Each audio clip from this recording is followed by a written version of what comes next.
Hola, vamos a continuar con el desvío de corriente supersónica que empezamos la clase pasada, viendo cómo trazar las polares de velocidad y presión para el caso de desvíos isentrópicos.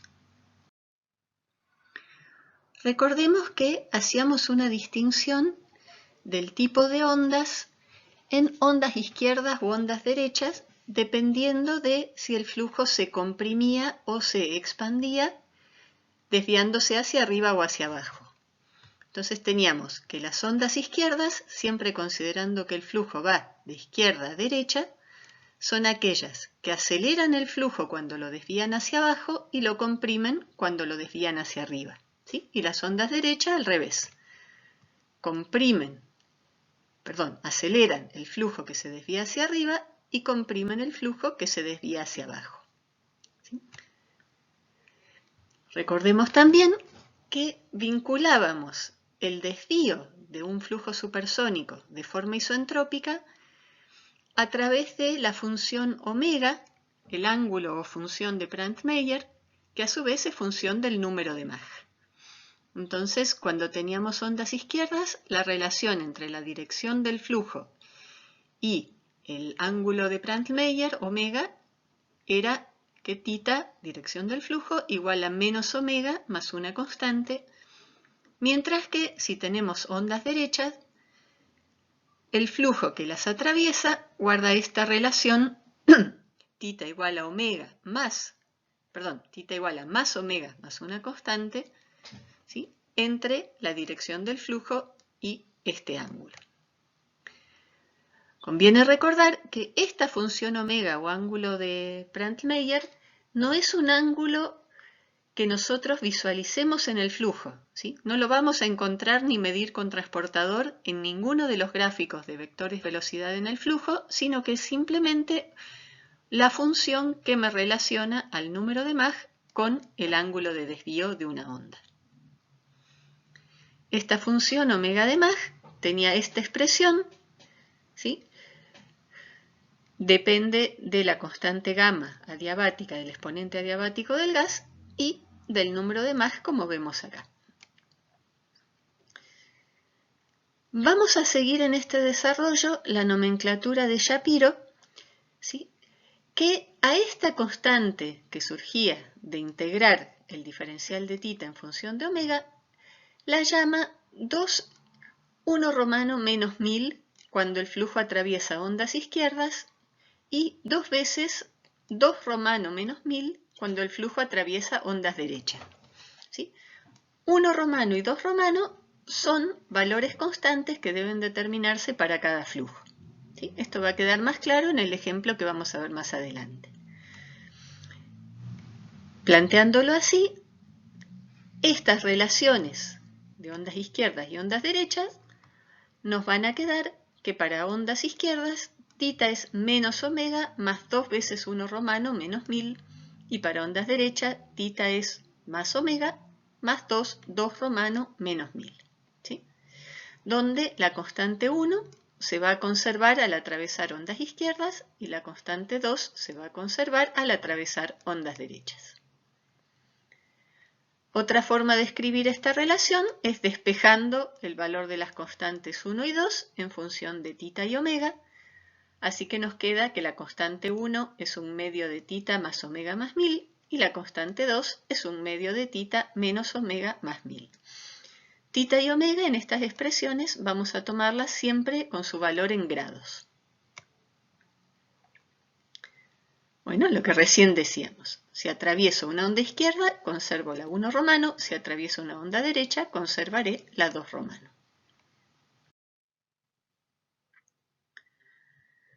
Vamos a trazar la polar de velocidades, ¿sí?, para un flujo con desvíos isentrópicos y compararla con la polar de velocidades de choque. Para el mismo flujo, para lo cual vamos a tomar un estado inicial donde el número de Mach es igual a 2, y si lo calculamos por las relaciones de flujo isentrópico, vamos a tener que el Mach crítico, es decir, la velocidad dividido C estrella, la velocidad del sonido en el punto crítico, nos da 1,633. ¿Sí? Si trazamos La polar de choque, como recordamos, sería esta curva naranja, la rama positiva de velocidades verticales positivas me involucra los desvíos hacia arriba con onda de choque oblicua y la negativa los desvíos hacia abajo con onda de choque oblicua. ¿Sí? Ahora, para desvíos isoentrópicos, la relación entre el desvío y el número de Mach está dada de nuevo por la función omega. ¿Sí? De forma que para trazar esta polar, yo voy a tener que proponer un desvío, ¿sí? Y calcular la función omega a partir de las constantes del flujo inicial. Recordemos siempre que las ondas izquierdas, cuando yo las cruce, voy a hacerlo conservando la constante 1 y cuando cruce ondas derechas voy a conservar esta constante 2. Acá vemos las curvas verdes que corresponden a las relaciones isoentrópicas. Esta curva es la que corresponde al flujo que atraviesa ondas izquierdas. Las ondas izquierdas, desde este estado inicial, me comprimen el flujo cuando se desvía hacia arriba y me lo expanden, me lo aceleran cuando se desvía hacia abajo. ¿Sí? Las ondas derechas hacen lo contrario, entonces esta sería la rama de todos los estados finales posibles de la velocidad, desde este estado inicial, si se desvía con ondas derechas, acelerándose hacia arriba o comprimiéndose hacia abajo. La característica de las curvas verdes, tanto las de ondas derechas como las de ondas izquierdas, es que corresponden a desvíos isoentrópicos. ¿Sí? Si recordamos, las expansiones siempre son isoentrópicas, siempre son graduales, pero las compresiones en realidad solamente las podemos aproximar como isoentrópicas cuando son de pocos grados. ¿Sí? Si no, ya tenemos que calcularlas con las ecuaciones de una onda de choque oblicua, ¿sí? Cuya solución puede ser débil o fuerte. Acá tenemos la convención para lo que era una onda izquierda, si esta es la dirección del flujo, esta será una onda derecha, esta será una onda izquierda, ¿sí? Y acá vemos, bueno, cómo esta parte de la curva corresponde a compresiones con ondas izquierdas, sean isoentrópicas o sean de choque. Esta rama corresponde a las expansiones con ondas izquierdas, con desvíos hacia abajo. Esta rama corresponde a las expansiones con ondas derechas, es decir, aceleraciones del flujo cuando dobla hacia arriba. Y tanto la polar de choque como la rama isoentrópica son compresiones con ondas derechas, ¿sí? Cuando se comprime desviándose hacia abajo. Vemos que si yo tomo desvíos pequeños, poquitos grados, la curva de compresiones isoentrópicas coincide o se acerca mucho a la polar de choque en la rama de las soluciones débiles. O sea, la solución débil de una onda de choque oblicua presenta un salto de entropía pequeño y para pocos grados yo puedo aproximar esas compresiones como isoentrópicas. ¿Sí?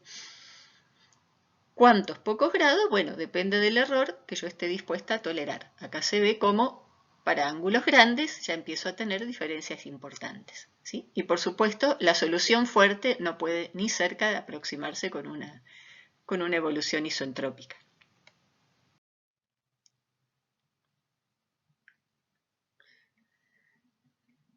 Si graficamos esas polares para todos los valores posibles de las constantes 1 romana y 2 romana, ¿sí? Recordando que esas eran las constantes que aparecen en la relación θ y omega de ondas izquierdas y la relación θ y omega de atravesar ondas derechas, la figura que nos surge es esta. ¿Sí?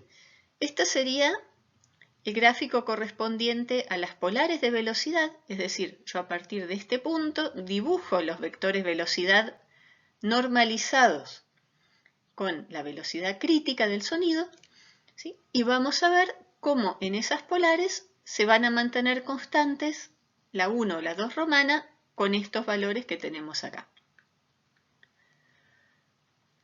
que en esta relación entre tita, omega, 1 romano y 2 romano, tenemos 4 variables, ¿sí? El ángulo tita, la función omega y las constantes 1 y 2. Y tenemos 2 ecuaciones. En general, en los problemas de expansiones o compresiones isoentrópicas, vamos a conocer 2 de estas 4 variables y con este sistema de 2 ecuaciones vamos a tener que calcular las otras 2. De forma que es equivalente, por ejemplo, escribirlas de esta forma o despejar las constantes 1 y 2 en función de tita y omega, cuando los datos que tengamos son tita y omega, ¿sí? O despejar tita y omega en función de 1 y 2, cuando los datos que tenemos son estas dos constantes, o armar cualquier combinación posible donde 2 de estas variables sean conocidas y las otras 2 las tenga que calcular. Vamos a hacer un ejemplito para entender bien el concepto. Seguimos con nuestro caso con un MAG inicial de 2 y una dirección inicial del flujo de 0, es decir, tenemos un flujo horizontal. De las tablas de la función o ángulo de Brandmeier, o haciendo la cuenta, podemos obtener que omega 1 va a ser el ángulo de Brandmeier correspondiente a MAG 1 igual a 2, vale 26,38 grados. Así que, si conocemos tita y conocemos omega, a partir de estas ecuaciones podemos calcular cuánto vale la constante 1, ¿sí?, que vale 513,19, y la constante 2, que vale 486,81. ¿Sí? Si miramos en este gráfico, acá tendríamos 486, estaría un poquito por arriba de este valor de 485 para la constante 2, y 513,19 estaría cerca de la curva de 512,5 y la intermedia entre 510 y 505. Entonces, vemos que si seguimos esta curva de 1 igual constante igual aproximadamente 513, y buscamos la intersección con 2 igual constante igual aproximadamente 487, ¿sí?, la intersección de las dos curvas me va a dar en la dirección tita igual a 0, y el módulo de este vectorcito sería el más crítico para más 1 igual a 2. ¿Sí? Si vamos al ejemplo que resolvimos en clases pasadas, teníamos un MAG inicial 2 con dirección del flujo igual a 0, y este flujo se desviaba cruzando ondas izquierdas, atravesando un abanico de ondas izquierdas, hasta llegar a un estado final 2 con una dirección de 12 grados hacia abajo, ¿sí?, y vamos a querer calcular ahora cuánto vale este número de MAG 2 utilizando estas dos constantes. ¿Sí? Como estamos cruzando ondas izquierdas, sabemos que esta constante 1 del flujo, que vale 513,19, se va a conservar. Y cada vez que atravesamos una de estas ondas, lo que va a hacer es cambiar la constante 2. Bueno, conocemos cuánto vale la constante 1 romano, y sabemos que en este campo 2, la 1 sub 2 va a valer lo mismo que 1 sub 1, que es 513,12. El otro dato que tenemos en este campo es la dirección del flujo, que son 12 grados hacia abajo, así que vamos a escribirla como menos 12. ¿Sí? De nuevo, es muy importante que los ángulos que me indican la dirección del flujo sean escritos con su signo. Porque si en vez de desviar hacia abajo con ondas izquierdas, desviamos hacia arriba con ondas izquierdas, vamos a comprimir el flujo en vez de expandirlo y los resultados van a estar mal. Bueno, si conocemos estos dos datos, podemos despejar de este sistema de ecuaciones las dos incógnitas que nos faltan, que van a ser omega y la constante 2 romana. ¿Sí? De ese sistema despejamos omega 2, va a ser menos tita 2 más 2 veces la constante 1 en 2 menos 1000. ¿Sí? Menos tita 2 es menos 12. ¿Sí? Acá se ve lo importante que es tener cuidado con los signos. Entonces, menos 12 más 2 veces por 513,19 menos 1000 me da 38,38 grados. ¿Sí? Lo mismo que nos había dado en el primer ejemplo, solamente que acá lo hacemos de una manera más sistemática considerando estas dos constantes para el flujo al atravesar ondas izquierdas y ondas derechas. La constante 2 romana va a ser tita 2 menos la constante 1 romana en 2, estos dos valores los conocemos, más 1000, y esto me da 478,81. Como vemos en el gráfico, ¿sí? Al atravesar ondas izquierdas nos movemos sobre la curva de 1 romano constante, esta línea punteada que vemos acá.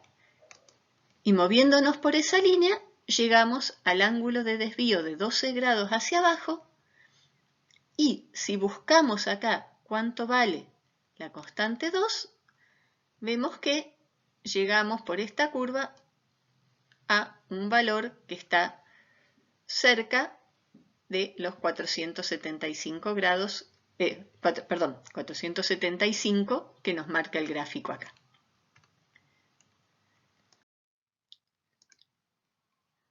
Por otra parte, vamos a graficar cómo es la polar de presiones para desvíos isoentrópicos. ¿Sí? Sabemos que si la evolución es isoentrópica, entonces la presión de remanso P0 va a ser la misma para todo el flujo en cualquier punto. ¿Sí? Al no tener pérdidas, las condiciones de flujo isoentrópico me dicen que la presión de remanso P0 se mantiene constante. La relación que teníamos entre la presión en cualquier punto y P0 era esta, donde el número de Mach es el que tiene el flujo que tiene esta presión y P0 es la presión de remanso. Para nuestro estado inicial, donde la presión es conocida, al trazar la polar de presiones, nos queda esta relación con P1 en vez de P y Mach 1 como el número de Mach inicial. De modo que si yo quiero calcular la presión P para cualquier estado final obtenido a partir de este estado 1, hago el cociente P sobre P0, este de acá, dividido P1 sobre P0, y como P0 es la misma para los dos, esta relación va a ser igual a P sobre P1 y va a ser una función del número de Mach inicial, Mach 1 cuadrado, y el número de Mach final, Mach 2 al cuadrado. ¿Sí? Vean que aquí le cambié el signo al exponente, que aquí es negativo, y aquí al hacer el cociente lo invertí y quedó positivo.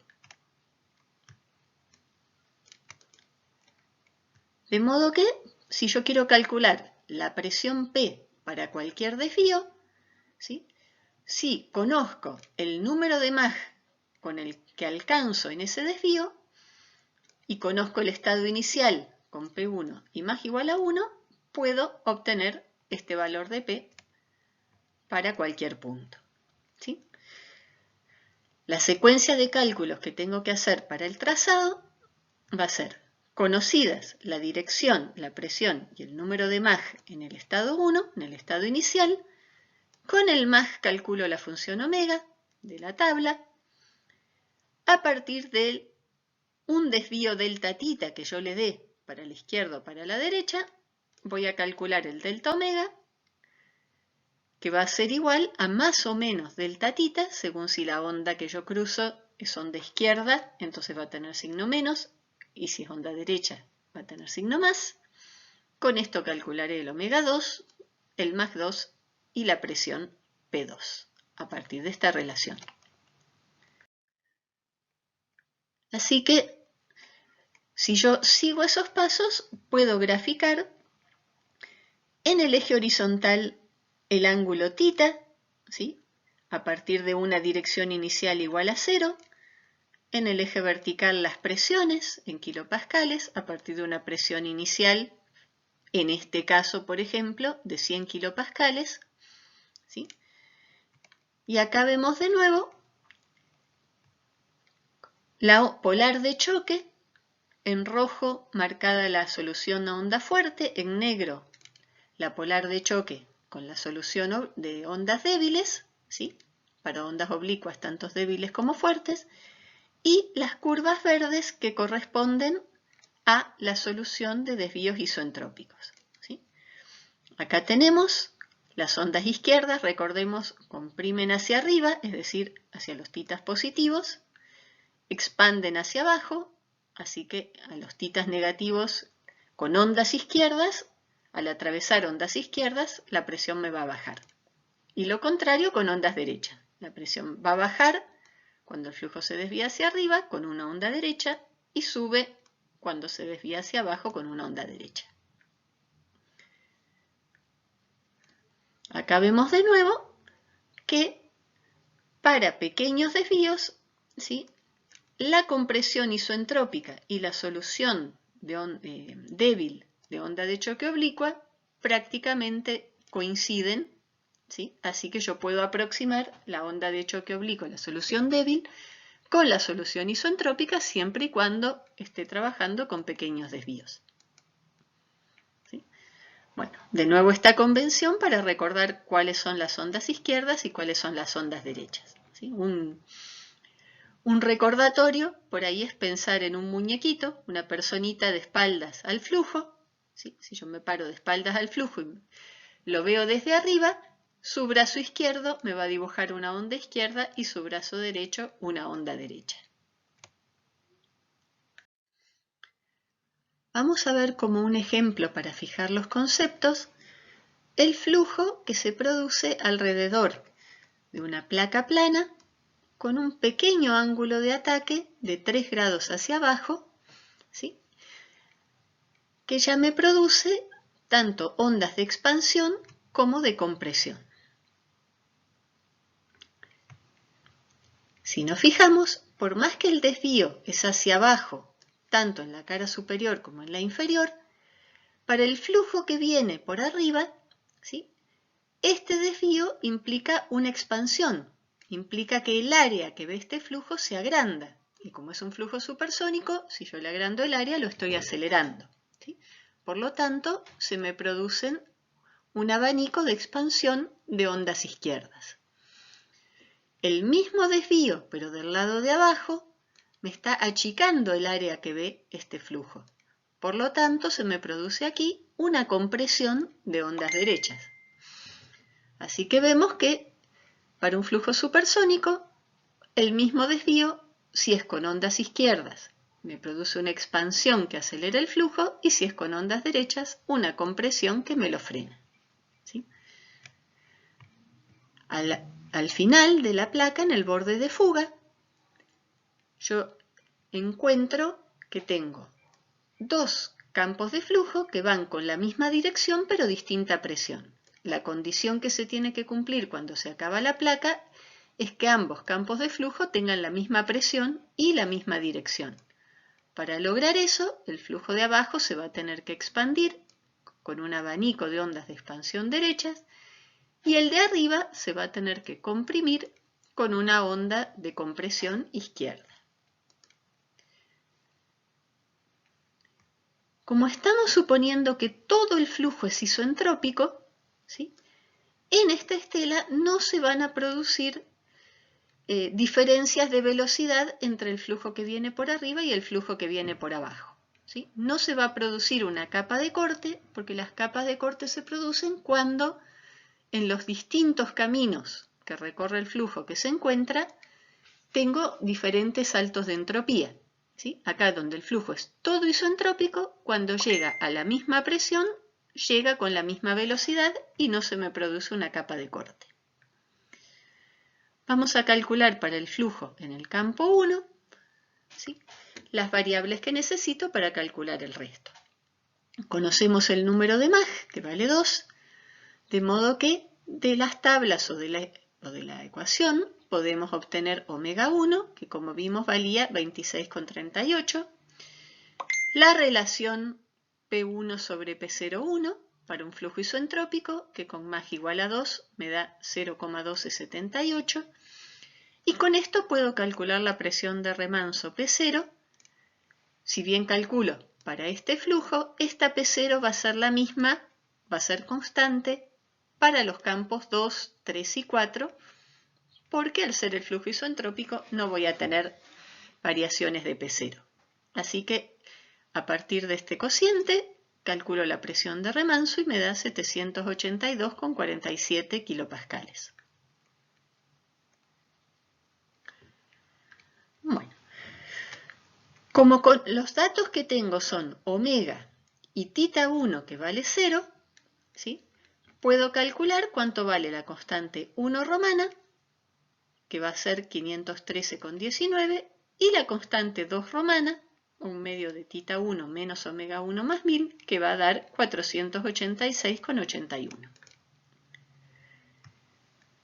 Cuando yo atraviese ondas izquierdas, ¿sí?, como las ondas de expansión que tengo arriba, la constante 1 se va a conservar. También voy a atravesar ondas izquierdas cuando pase del campo 2 al campo 4. ¿Sí?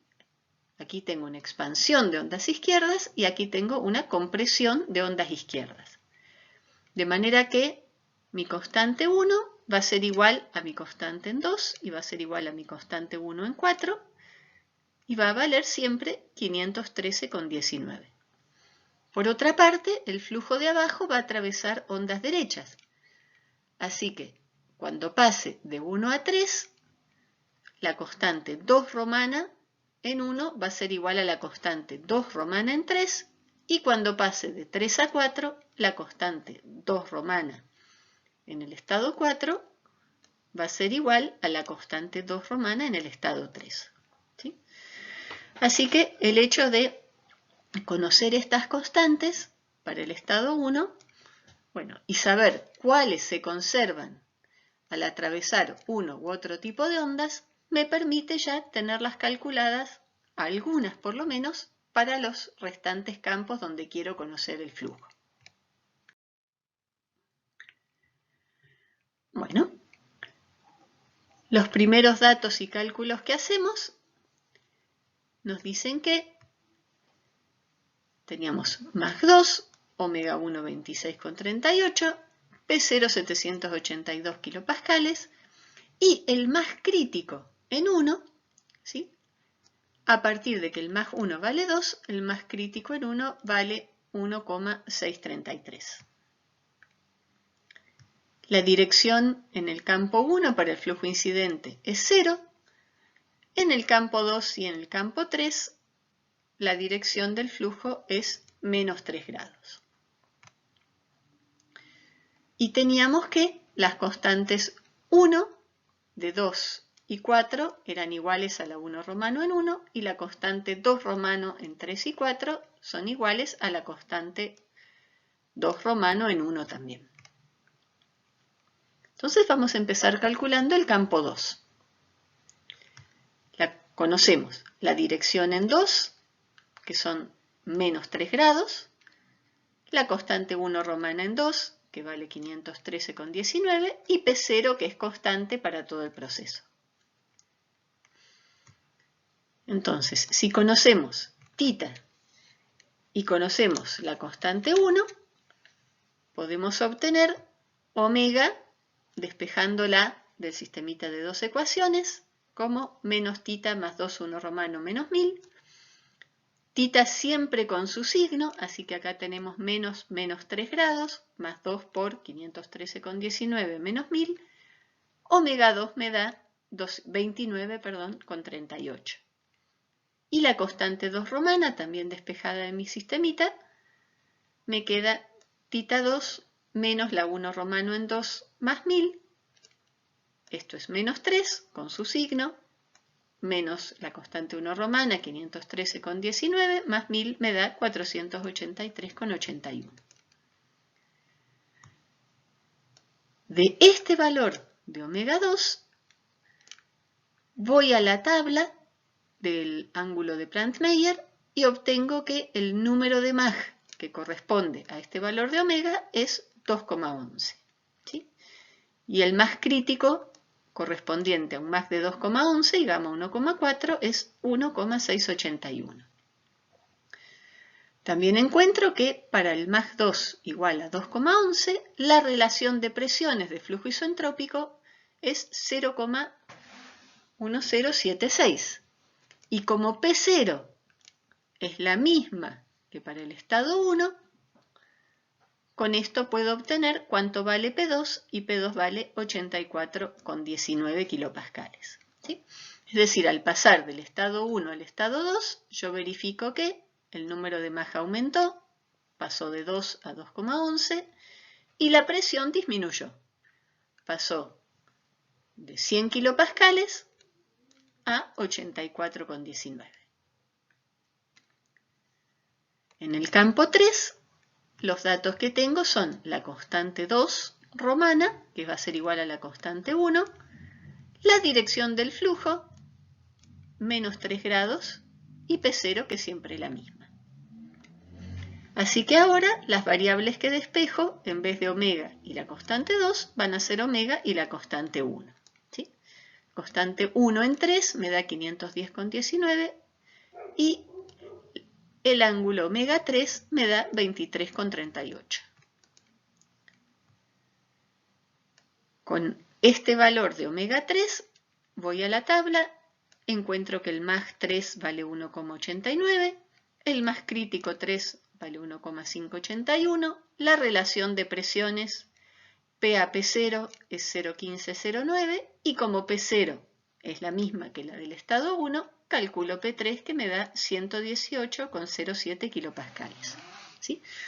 Verifico que el flujo efectivamente se comprimió, el número de Mach bajó de 2 a 1,89, la presión subió de 100 a 118.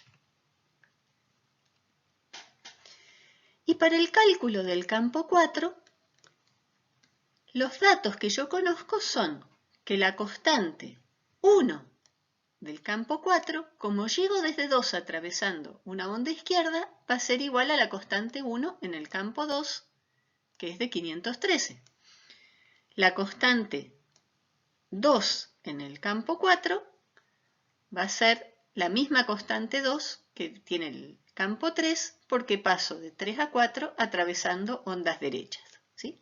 Entonces, si cruzo ondas izquierdas, conservo la 1, si cruzo ondas derechas, conservo la 2. Y lo que tengo que calcular es tita 4 y omega 4. ¿Sí? Despejo de mi sistemita, tita 4 es la 1 más la 2 menos 1000, me da 0. Omega 4 es la 1 romana menos 2 romana y me da 26,38. ¿Sí? 26,38 de omega corresponden a un número de Mach 4 igual a 2, un número de Mach crítico 4, 1,633, P4 sobre P0, 0,1278 y recuperamos nuestra P4 de 100 kilopascales. ¿Sí? Es decir, este pequeño desvío isoentrópico que me introduce esta placa en el flujo, al abandonar la placa, ¿sí?, es tal que el campo 4 queda exactamente igual que el campo 1. Entonces, lo que es recomendable hacer, que yo recién lo dejé para el final, pero diría que ustedes lo vayan haciendo a medida que van calculando los distintos parámetros, es armar una tablita. ¿Sí? Acá tenemos en azul los primeros datos que obtenemos y los primeros resultados que calculamos, y para cada campo están en azul los datos de partida y en rojo los datos que fuimos calculando después. ¿Sí? Como vemos en el campo 2 teníamos la constante 1 romana que conservábamos desde 1 y la dirección del flujo conocida por la geometría, P0 que siempre fue la misma. En el campo 3 teníamos la dirección del flujo y la constante 2 romana que se conservaba desde 1 al atravesar ondas derechas. Y en el campo 4 no tenemos la dirección del flujo, pero sí teníamos la constante 1 y la constante 2, con la cual podíamos calcular la dirección θ y el ángulo de Brandmeier omega. ¿Sí? Y a partir de sacar el número de Mach, el más crítico, la relación P sobre P0 y la presión. Si ahora queremos graficar las polares de presión y velocidad para el flujo en esta evolución, vamos a copiar las tablas acá y vamos a ver, por ejemplo, para la polar de presiones, los valores que yo necesito son la dirección del flujo en cada campo y el valor de la presión en cada campo.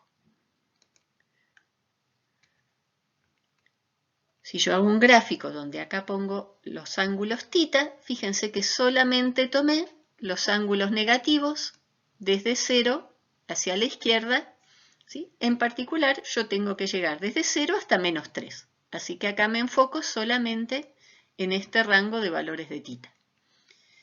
Y la presión, que como mi máxima presión va a ser de 118, simplemente acoto el eje vertical hasta un poco más de los 118 grados los 118 kilopascales que tengo en mi problema. ¿Sí? Entonces, si yo traslado a este gráfico los valores que aquí están resaltados, encuentro que para el estado 1 tengo θ0, presión 100 kilopascales, para el estado 2, θ menos 3 y presión 84,19 kilopascales. Para el estado 3 también tengo θ menos 3, pero mi presión son 118 kilopascales. ¿Sí? En el estado 2 son 84, en el estado 3, 118. El estado 4 acá, por supuesto, es igual al estado 1. Entonces, si yo quiero comparar este gráfico con el gráfico que toma todas las evoluciones posibles, ¿sí? Las presiones y direcciones para todas las evoluciones posibles obtenidas a partir de este estado inicial de θ0 y 100 kilopascales, yo veo acá que en realidad este gráfico es una ampliación de simplemente este cuadradito. Desde mi estado inicial, yo bajé la presión con una expansión isoentrópica con un desvío de solamente 10 grados y subí con una compresión isoentrópica también de solamente 3 grados. Así que acá tengo este cuadradito ampliado con los resultados de los campos 1, 2, 3 y 4. Si quiero calcular la polar de velocidades, ya la voy a hacer adimensional directamente con el valor del más crítico. En vez de hacer U sobre S estrella y B sobre S estrella, voy a trabajar con el más crítico para cada campo, ¿sí? Y esto va a ser el módulo de la velocidad que voy a dibujar con el ángulo que corresponde a la dirección θ.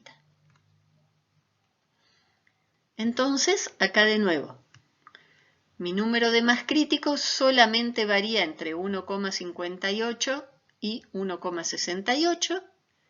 El ángulo es de 3 grados, así que acá tomo solamente para U sobre C estrella este pedacito, ¿sí? Del eje. B sobre C estrella, fíjense que tiene otra escala, una escala mucho más chiquita que va desde 0 hasta menos 0,1. Esta línea es la que me representa la dirección del flujo. Si yo la prolongo va a llegar hasta el origen de este eje, ¿sí? Solamente que yo acá lo pongo ampliado y cuando quiero compararlo con la polar de velocidades completa, ¿sí? La que me da todas las expansiones posibles y todas las compresiones posibles para el flujo con este estado inicial, lo que vemos es que para un desvío de 3 grados, ¿sí? Indicado acá, si consideramos que el módulo de mi velocidad inicial dividido C estrella es lo que yo tengo desde el origen hasta este punto, y acá voy a tener en este punto la velocidad dividido C estrella del campo 2 y en este punto correspondiente a compresión es la del campo 3, ¿sí? Vemos de nuevo que lo que muestro acá es en realidad una ampliación de este cuadradito, ¿sí? Acá tengo la polar de velocidades para esta dirección del flujo, estas curvas polares trazadas a partir de mi estado inicial, donde las curvas cortan la línea que me da la dirección del flujo, tengo la solución del campo 2 y la solución del campo 3. ¿Sí? Bueno, con esto ya estamos en condiciones de calcular desvíos tanto de compresión como expansión, desvíos isoentrópicos y, con lo que vimos en clases previas, también desvíos mediante ondas de choques oblicuas. ¿Sí? Así que acá terminaría nuestra teoría y lo que nos queda ver son algunos ejemplos más para ayudarnos a resolver la práctica.